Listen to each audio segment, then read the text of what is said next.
Bonjour, je suis Frédéric Garcia, ton coach diplômé en psychologie clinique et en anthropologie, et aujourd'hui je vais te parler d'un biais cognitif qui explique pourquoi tu n'arrives pas à oublier ton ex. Le biais cognitif dont je vais te parler, il s'appelle l'effet de dotation. Alors pense à un amateur de vin, un collectionneur de bonnes bouteilles qui chaque année parcourt les foires au vin au mois de septembre pour agrandir sa cave. Un jour, il trouve une bouteille de Bordeaux à 52 € et il n'a pas spécialement l'impression de faire une bonne affaire, ni de la payer trop cher, c'est le prix exact qu'il attribuerait à cette bouteille. Il l'achète donc à 52 € et il la met dans sa cave. Maintenant, imagine que toi, tu vas rencontrer ce collectionneur de vin et que tu vas discuter avec lui, que tu es toi-même amateur de vin et que tu t'aperçois qu'il a cette bouteille qu'il a payée 52 € et toi, il s'avère que c'est une cuvée que tu apprécies particulièrement et puis honnêtement, ce collectionneur, il a plein de bouteilles de vin, il n'est pas opposé à l'idée de revendre certaines bouteilles ou à l'idée de les échanger. Tu vas proposer de racheter la bouteille pour 52 € puisque c'est le prix qu'il a payé.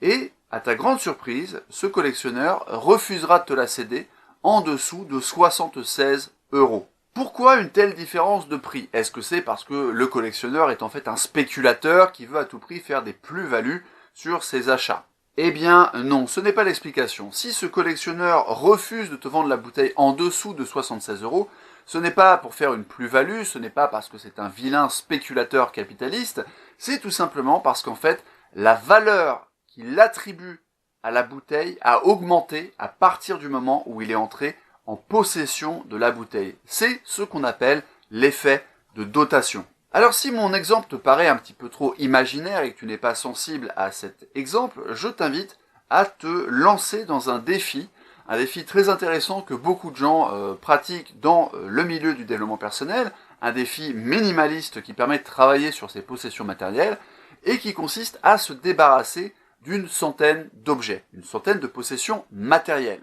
Je me suis moi-même livré à ce challenge. Alors il y en a qui poussent le défi beaucoup plus loin et qui essayent de se débarrasser d'un millier d'objets. Donc, tu vois que le palier est quand même très très supérieur. Mais moi j'ai fait le test avec une centaine d'objets qui peuvent impliquer aussi bien des vêtements, des disques, des DVD, des livres, des outils de cuisine, voilà, peu importe de quoi il s'agit.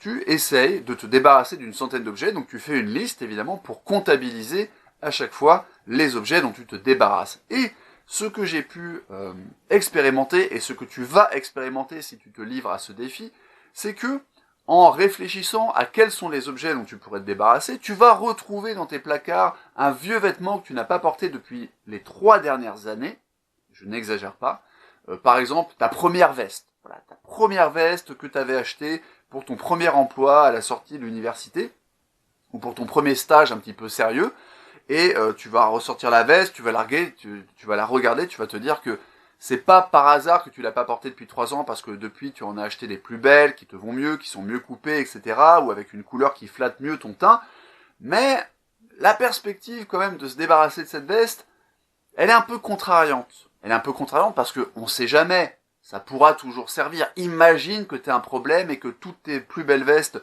se retrouvent avec un petit accroc, que tu n'aies pas le temps de les faire réparer. Avoir cette veste de secours, ça peut dépanner. Pourtant, on est bien d'accord que cette veste, elle dort depuis 3 ans dans tes placards. Que tu ne la mets pas parce que tu n'as pas envie de la mettre. Parce qu'elle ne te va pas. Elle ne te va pas très bien. Ou elle ne te va plus parce que ton corps a changé, que tu es plus musclé par exemple.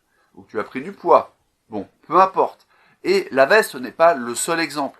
Tu vas être confronté à ce mécanisme avec plein de tes possessions. Ça peut être des livres dont tu sais qu'ils sont pas excellents et que tu les reliras sans doute jamais, mais on sait pas, c'est quand même agréable d'avoir des livres dans la bibliothèque quand les gens viennent chez toi parce qu'ils regardent un peu ce que tu as lu, ils essayent de comprendre tes goûts. Pour un premier rendez-vous, quand une fille ou un garçon vient chez toi, c'est bien qu'il y ait une bibliothèque à observer. Donc si tu commences à te débarrasser de tous les livres, même si c'est que les mauvais, bon, quand même, ça fait des trous dans la bibliothèque, ce n'est pas classe. Même chose pour les disques, ce vieux disque ou ce DVD que t'aimes pas spécialement, mais qui a quand même une jolie pochette, une jolie affiche, ou qui montre que t'es un peu collectionneur, que t'as de la culture.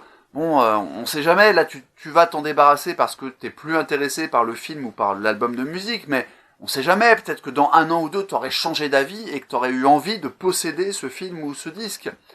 Voilà typiquement l'effet de dotation qui est à l'œuvre.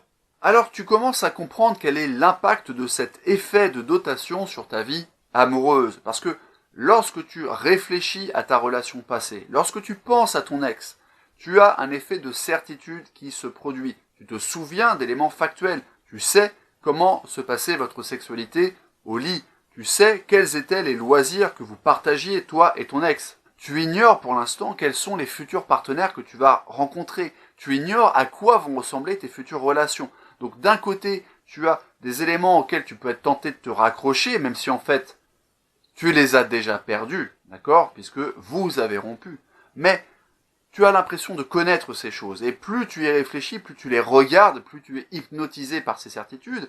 Et de l'autre côté, tu ne sais pas ce qui t'attend. Tu n'as aucun élément rassurant pour te dire que tu vas faire des belles expériences, que tu vas rencontrer des gens plus équilibrés que ton ex. Évidemment, quand tu compares un élément qui te paraît être une certitude, qui te paraît quelque chose sur lequel tu pensais pouvoir t'appuyer dans ta vie, par exemple une relation amoureuse, avec de l'autre côté l'insécurité, l'incertitude, le point d'interrogation de qu'est-ce qui va se passer dans le futur, la comparaison est forcément défavorable par rapport à la nouveauté, par rapport aux incertitudes, et te pousse à exagérer la valeur que tu accordais à ton ex, la valeur que tu accordais à ta relation.